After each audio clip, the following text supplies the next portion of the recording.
So now my purpose has transitioned, right? So like my purpose now is to help business owners save money, save time, to get them what they initially wanted when they started their business. So a lot of people, they started business because they wanted time or they wanted to spend time with family.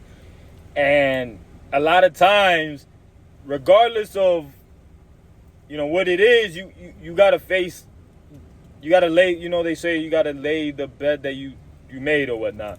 And a lot of times the bed of business is not what you thought, but you're balls deep. You know what I mean? You got X amount of investments. You can't really back out now. You're already in at this point. What are you gonna do? You're gonna go back? No. So what I'm gonna do is I'm gonna help you guys cut costs, and that way you don't have to keep screwing the employees, the people that are helping you guys. I'm gonna help you to, you're gonna be cutting costs and screwing employees in one way, but I'm gonna give a solution for ways to create win opportunities as well. Now it's up to you as the business owner if it's something you want to do, but let me tell you guys what I got rolling. So as a business owner, right, how could you start cutting costs? So what we'll do is we'll start making sure that we develop an AI employee to handle any of the missed calls, right? So what does that mean? So right now, a lot of business owners are missing a ton of opportunity. And the reason for that is because they just can't.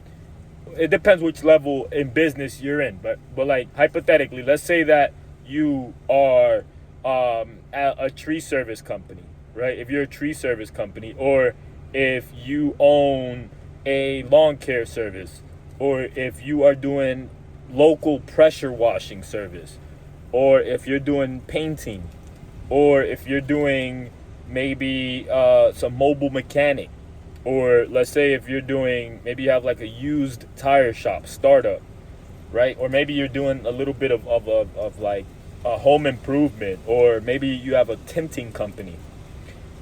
It is tough to answer all of the calls that come in at the same time. And do the work and build the business and track your finances, right? So like in the beginning, you as a business owner has to make a decision like, of all the things that I gotta do, which is the first thing that I could start paying somebody to help me with, that I could delegate. And now it's a numbers decision, and how much can I get out of that individual, right? So one of the beautiful things about AI is, and you gotta fuck with me, like me, you gotta be with somebody that is not gonna tax you, but you gotta think about the expense side of it, of what is coming out for you to take care of the problem that you want handled. And essentially that usually costs between $400 to $600 on the low end weekly for an employee to help you with handling phones and other shit that comes with assistance. But it starts with, oh, I just need you to answer the phone. Oh, I can't answer the phone. All of a sudden, the bitch is running a company. So,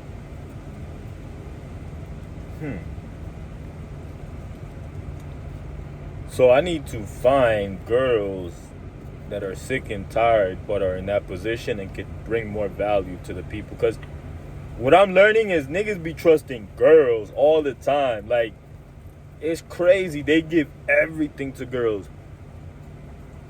Everything from a knowledge perspective to resources, contacts, everything. They just give it to them. Not even processing. I'm not saying they shouldn't, but they should at least filter who the fuck they giving information to, like they would with a dude. You know what I'm saying? Like, crazy. The other day, and I know one would say, oh, she was just joking. Even she said it. But there's something about people that say they're joking with something that's, like, for example, if you are cheating, one of the tactics or hacks that people use is like, oh, fuck it, you want to believe I'm cheating? Then yeah, I am cheating. And then they'll say I'll fuck I fucked her, you know, X, Y, and try to give as much details, but they'll lie on the details, so that now it's just like a mind fuck. Now the person's like, all right, seriously, now they're actually admitting to the guilt, but they're trying to be sarcastic with it, right? So that happens. You know what I'm saying? Like, so this girl, I was listening to this conversation, and this dude was like drunk as fuck, bro. And and he was like, "Why do I love you so much?" And she said, "Oh, because I put like my period blood or some shit on your something, bro." And again, back to my point, one would think, oh yeah, she just joking. Again, it's one of those things where like that sarcasm is like, bruh. And it may not be that, bro, but something ain't right. Now, is that all the time? Maybe not. All I'm saying is you guys gotta wake up. And I need help. I need some soldiers, I need some friends, I need some people to come through and be in the same mindset so we can start getting this money and level up. It's not as hard as you think, but we need to run together. And one thing that I know for a fact, I am filtering people out. It's not just going to be anybody, but we'll have a place for everybody.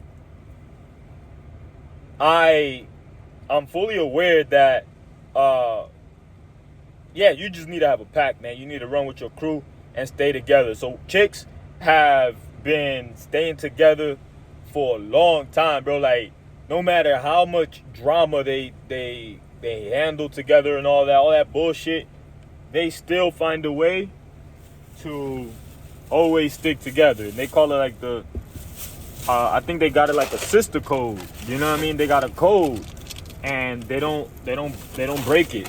For the most part, they don't break it, especially for no dudes. And that's something we got to talk about, because if people find it, if people are finding it important to stay connected regardless of bad situations, like they still stay close, I think we aggressively need to do that. And it's not something you're gonna hear a lot of people talk about, but I'm gonna talk about it. And look, there's already great communities that exist that are kind of doing that without vocally saying that's what's happening. So they're just doing it at scale and being super effective with it, a lot more than me. But the point is that men, need to stay together, and they need to do it pronto. They need to do it super pronto. So what's the purpose behind staying connected? Bro, information. Just to shoot the shit. It does not have to be business. For real. And I think that's something that I missed, is like, it's a brotherhood, not a fucking a place to do business. And I think that's where, like, you know what I'm saying, like, I got shit a little twisted when it came to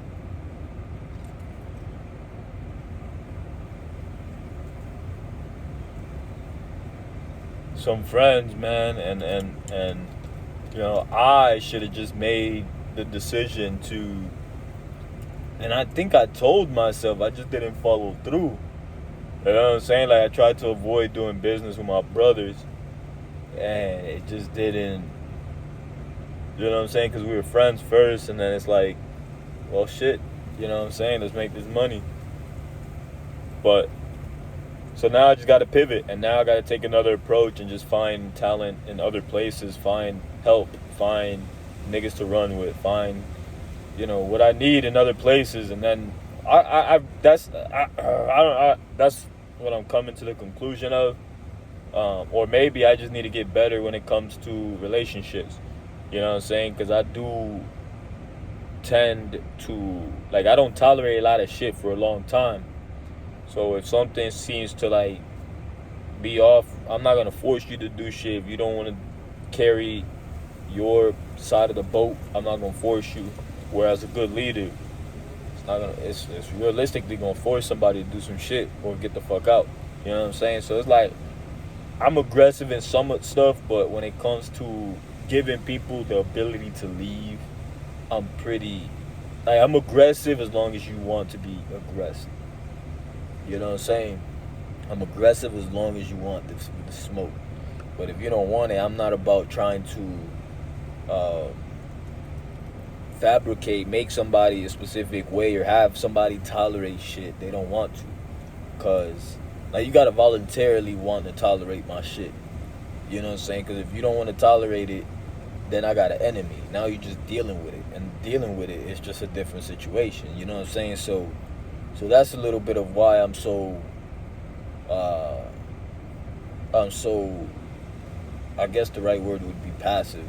I'm passive because I'm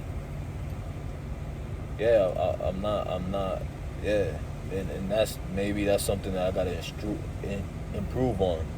But uh, and I'm gonna share this out loud too. A couple thoughts that I have in mind. So it depends on what we're talking here, because I am a little more uh, aggressive based off the position I'm in, right? So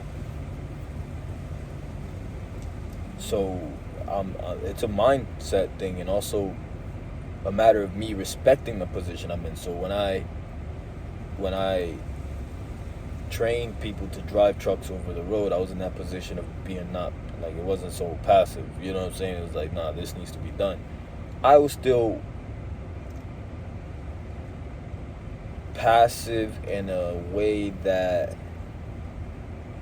would be effective to teach lessons, meaning instead of just telling them do this, do that, do this, do that, I would try to ask them a question to get them to think of the solution.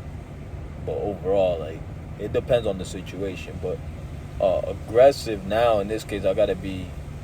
And then just recently, I had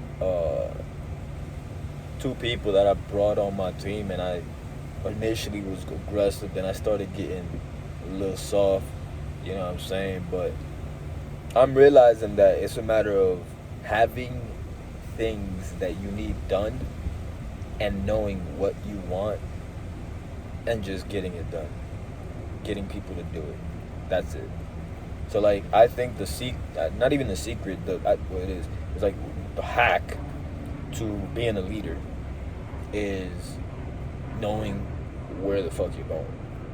Because if that's what it is, and like don't let girls trick you into thinking that you're not a leader and stuff like that. Because what a leader means is, don't get confused with the wordings, right? So, like, for a girl, leading is essentially planning where to go, what places to eat, doing fun things, activities, visiting, like, just planning shit that costs money. So, like, if you're in a position where, like, a chick is trying to, don't get how a girl defines a leadership for a man and all that confused with your development process, right? So, like, bitch, I'm gonna get to that, but right now I'm not focused on planning, using my mental real estate to have a perfect day for you. Like, that's not how I'm gonna use my mental real estate for you to have a good day. Like, fuck you think you are. You know what I'm saying? So, like, so realize that, like, when a girl is trying to, like, think about it, what a leader to what? Where are we going? You know what I'm saying? I'm gonna lead you to my fucking bed, and so you can get on your knees and suck my dick. Like, what are we talking here? So just keep that in mind, guys. I really, really, really, you know what I'm saying? Like, leading a person to what? Like, a person, bro, like, you gonna follow me along, and then what? Like, I'm gonna eat every day. So now you got an extra expense with you. So now you're planning for, you know what I'm saying? And you know, another thing, I noticed that men are in places they hate. They be doing shit, bro. I'm telling you, this world, bro, I want to say 40+% of the world is doing things that they don't want to do. And it's crazy because, like, all right, so the other day, you know, I was in this conversation. Well, I wasn't in the conversation. I was listening to a conversation, observing. And I noticed that, like girls are really manipulative. and they're smart, and they'll get you to think that you are in control, um, but they're really not. But you're really not. But they'll get you to think that you are. And I realized that a lot of the shit that we do on both ends is for, well, we do it for bitches and bitches do it for us. So that's like, but now it's gotten to a point where it's a big ass front. Everybody's just fronting so hard to where it's like nobody can keep it a stack. You know what I'm saying? So it's like everybody's fronting so fucking hard, and they can't admit that everything they're doing is for the other person. It's insane. It's like it's like, you know how they say the pendulum swings, you know, the opposite. That's what it is, bro. Everybody's capping. Everybody's fronting so hard. Everybody is so stuck up on themselves. They're so hung up on themselves that they don't even look at their surrounding. They don't even see what's around them because they think to themselves that they're the most important thing. That if somebody's gonna look at somebody, it's gonna be somebody looking at me. That's how big, inflated we are as individuals who think that we are like that. Like, especially girls. Girls, oh, forget about it. But I broke the code. Girls, the only thing that you could, and I know they're fake. I know it's fake as fuck because the only thing that breaks through that attention barrier for bitches is a threshold, a financial threshold. So what am I talking about? Like, if you have X amount of money, I don't know what that is, but there is a threshold. Whether you got money, something of value like a car, if you have, you know, cool ass shoes, jewelry, all this stuff, something of value. Those are the attention barriers that you need to break to get a bitch's attention. I don't know which one. It really depends on the type of girl she is. But like, realistically, you just need to have that in order to capture her attention. That's all. And then from there, that is a girl that you qualify to fuck. I mean, you can fuck every bitch, but like, that's a good candidate. That's a hotter lead, if you will.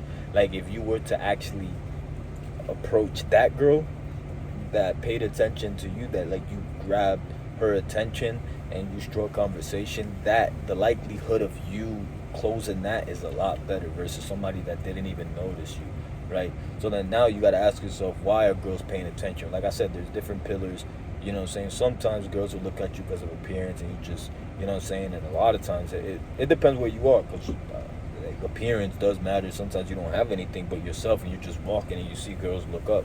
You know what I'm saying? So like, that's they're probably interested in like who you are. Maybe it's just like an energy thing. When you walk in, they just sense your presence. But for a fact, you got to understand that you that the attention is part of it. You know what I'm saying? And then once you get that attention, then it's a matter of retaining it, right? So like, what are you gonna do with that with that attention? And look, there's no cookie, there's no halfway in this shit. Like, we in, you know what I'm saying? But this is, for me, this is life, man. And I'm not saying that, like, I got a lot of good stuff to provide now, is what I'm trying to say. I got a lot of good stuff to provide. Even though I'm talking shit right now, but I got a lot of good stuff to give to people that want it. You know what I'm saying? And for people that don't, then whatever. But overall, you know, the overall theme of this video, I'm going to make another one in about 2 minutes, but I want you guys to enjoy life. I want you guys to appreciate what you have in front of you. I want you to be thankful for everything around you. I want you to hug the people in your life right now. And just realize, bro, like, times is getting way better for everybody. But latch on to this opportunity. Don't let it slip. I'm about to spark up and start another video. Don't forget to select a date on my calendar, and I'll show you how is it that I'm helping local business owners leverage AI to start getting their time back so that they can spend it with their family, so they can actually enjoy time watching their family grow up and do the things that they want. So now you don't have to worry about the phone. You don't have to worry about logging into different platforms on Facebook, TikTok, none of that. Now you simply have AI respond or answer the phone to these individuals, and it's going to take care of business when you are not able to. Stay strong and follow along for the next video.